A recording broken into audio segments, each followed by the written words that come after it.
What's up guys, and welcome back to the channel. You're with Chris, and today I'll be wrapping up the month of July, where I didn't quite have as much reading time as I normally would have liked, but I did manage to get through a few books that I've been wanting to get through for quite some time now. Stick around until the end because I will be sharing with you my book of the month. So let's start, how I always like to, with some basic stats here. So I read 6 books in July, which wasn't too bad of an effort. I did have a couple of short ones, but I'm still pretty happy with that. My pages read for the month was 2028, which wasn't too bad at all. It is 725 pages down from June, but it just depends on how thick a particular book is that you choose for a particular month. So it is what it is. There's no real negatives or positives there, just however many pages you read. Average pages per day is down to 75 per day, as opposed to my original benchmark of 100 pages per day. I'll put it down to being tired at night, where my reading stamina suffers a little bit, and being a little bit time poor, but I would like to get back up to 100 pages per day in August, and I think I can do it. Now, out of all the books I had 2 5-star ratings. I had 4 4.5-star ratings, so it was a very good month, a really good month of enjoying what I was reading. And there's nothing below a 4-star read, which is amazing. So it does make the book of the month a little bit harder to pick. Now, videos uploaded, including shorts, was 23, and that was up by 5 from June. So what did I read? I read 80s Ghosts by V.S. Lawrence. This one was a 4.5-star read for me. It was an independent self-published author. She wrote a really good story about how a group of paranormal investigators are tasked with investigating a haunted school, which was absolutely brilliant. It was a really good surprise, because with any self-published author, you think you're not sure what to think, because it's their first book. And I was immediately captivated by the story, gave it a really good review on the channel, and enjoyed that one a lot. I also read Middle of the Night by Riley Sager, which was another 4.5-star read for me. It was brilliant. I really enjoyed the twists. I really enjoyed the red herrings that were thrown in, so you could make false assumptions and suspect someone who wasn't really the culprit by the end of it, of who took 10-year-old Billy or 8-year-old Billy. Not quite sure of the age, but the mystery was very well done. It kept you guessing all the way through, and instead of just putting one major twist in at the end, Riley Sager puts multiple twists in his books, which are fantastic, and I was very happy with that read, and I was so glad I picked it up, and I did review it favourably on the channel. Next, I read Tom Clancy's Act of Defiance by Andrews and Wilson, a 5-star read for me. Jack Ryan is my favourite thriller series of all time, and I love it when writers, particularly new contributors to the series like Andrews and Wilson, do the series justice and make me happy, especially what they did with the character of Katie Ryan, President Ryan's youngest daughter. Oh my god, what a force of nature she is. I gush about the book in my review as well on the channel. If you haven't seen that one, please do, because I was so excited reading it. I loved every page, and it was just, can't really fault it. I next read Dawn Shard by Brandon Sanderson, his novella set immediately after the events of Oathbringer and before Rhythm of War. Really enjoyed this one. It was a 4.5-star read as well, and I really love the cosmic connections. I really love the characters. I really liked the mystery of what was on this island in relation to what the Dawn Shard actually was and the ramifications it will have moving forward in the series. And it was just brilliantly written and very short and very intense and fast-paced, and I smashed through it. And it was a mini buddy read I did with my pal John over at Talking Story, so we compared notes on it and really enjoyed it together, which was fantastic. And we are doing another buddy read for The Lost Metal, which is book 4 in the Mistborn Series 2, and can't wait for that one. That's happening in August.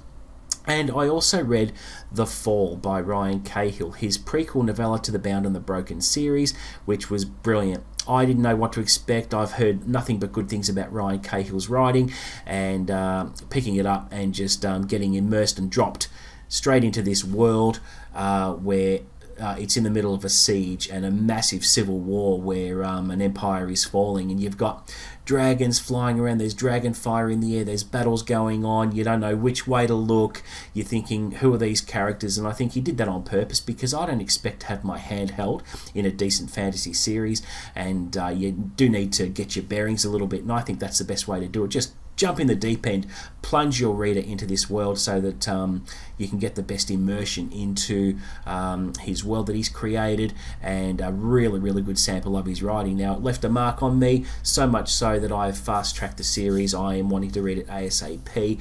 I am going to be reading of Blood and Fire in August, and I can't wait, because it's just reviewed so favourably on Booktube and Goodreads, and just really looking forward to a really good new fantasy series. And finally, I also read The Dream Home by T.M. Logan, his latest standalone psychological thriller about a family who moves into a house which harbours a secret behind a false wall up in the attic, where there's a dressing table which contains in its drawers a variety of objects, including a original Rolex watch. And once it's messed with, the shit hits the fan, and Adam's family is in danger, and the culprit at the end, it will keep you guessing all the way through, and I've reviewed this one favourably on the channel as well. Surprisingly, at the time of filming this, it only got 9 views, which was a little bit disappointing, because T.M. Logan is such a good author, and I do want him to come onto the channel. Okay, let's talk about some highlights. The first one was being surprised at how much I enjoyed Ryan Cahill's writing after reading The Fall. I found that it was very, very immersive. It was very confident writing. It drew you in. The characters were engaging. The action was intense. It just held me from start to finish, and it has given me an itch that needs to be scratched, and that is reading the Bound and the Broken series. So it was a really, really nice surprise of enjoying that novella so much. This month I also saw an increase in subscribers. I actually got 53 subscribers this month. So thank you very much for all those that subscribed. It's very much appreciated. It does go towards my looming target of 1,000 subscribers, which I can't wait to get to. But thank you so much to all those new subscribers. I really appreciate it. It does mean the world to me, so that I can deliver the best content I can. So thank you very much. Now, the other highlight was that I crossed 40,000 views on the channel since its conception, which is nice to be aware of. Things are really starting to gain momentum now as I'm improving. I'm making better thumbnails. I'm coming across hopefully a little bit better than I did in the beginning, and YouTube are starting to show people many of my thumbnails now. And I looked at my analytics the other day and was surprised to learn that I had 250,000 impressions. I don't know what that means, but I'll take it. 250,000 is a good sounding number, isn't it? So obviously something's working, and I feel it's going to just continue to gain momentum and get more subscribers quickly, and get my face out there and my videos out there in front of more people. So very, very happy with how the channel is going at the moment. And now it brings us to my book of the month. Now, this choice wasn't overly easy to make, because I did read a lot of good books in July, and I just had a great time with what I read, especially getting to books that I had been wanting to get to for quite some time. And after a bit of deliberation with myself, there can only be one winner, and that is Tom Clancy's Act of Defiance by Andrews and Wilson, the new contributors to the Ryanverse. It ticked so many boxes for me. It had really good value for me. It was nice and thick. It was just under 600 pages. It went into a lot of detail about the Jack Ryan's family dynamic, and the standout was his daughter Katie, who is an intelligence officer from the Office of Naval Intelligence, who actually saves the world, which is fantastic. And the way that Andrews and Wilson wrote the character was very, very impressive. It left a mark on me. It gave me warm and fuzzies about how the series is going, because it is my favourite thriller series of all time. Nothing comes close. Only Jack Reacher comes a close second with that. But their writing was very, very good. They had some very good homage moments to the series. They brought back a couple of legacy characters, which was fantastic. They used events from The Hunt for Red October, which tied into the present, which was a brilliant masterstroke. They wrote very, very well about submarine underwater technology and weaponry and warfare. I thought that was very well done, which was very reminiscent of Tom Clancy's writing style back in the day before he passed away. I think they have done a brilliant job. So really looking forward to that. Looking forward to what they have in store for the series moving forward. I am very, very optimistic about where the series is going. I mentioned in my review video for Act of Defiance that Katie Ryan's career started much where her father's was. She's following in her father's footsteps. She has inherited some of his characteristics, which I find absolutely fantastic, and her career is now on the meteoric rise because she's a rising star in intelligence circles, much like her dad. And who knows, will she go all the way to the presidency in a long-term plan for the series? Maybe. But I think the future is very bright for the character of Katie Ryan. I love reading about her. She impressed me no end. She was confident. She was vulnerable. She had all those qualities that Jack Ryan had when he was a young analyst. And yeah, I'm really feeling very confident with the series and looking forward to reading more books in that one. So there you go, guys. August is pretty ambitious. I'm looking forward to what I have on the stack.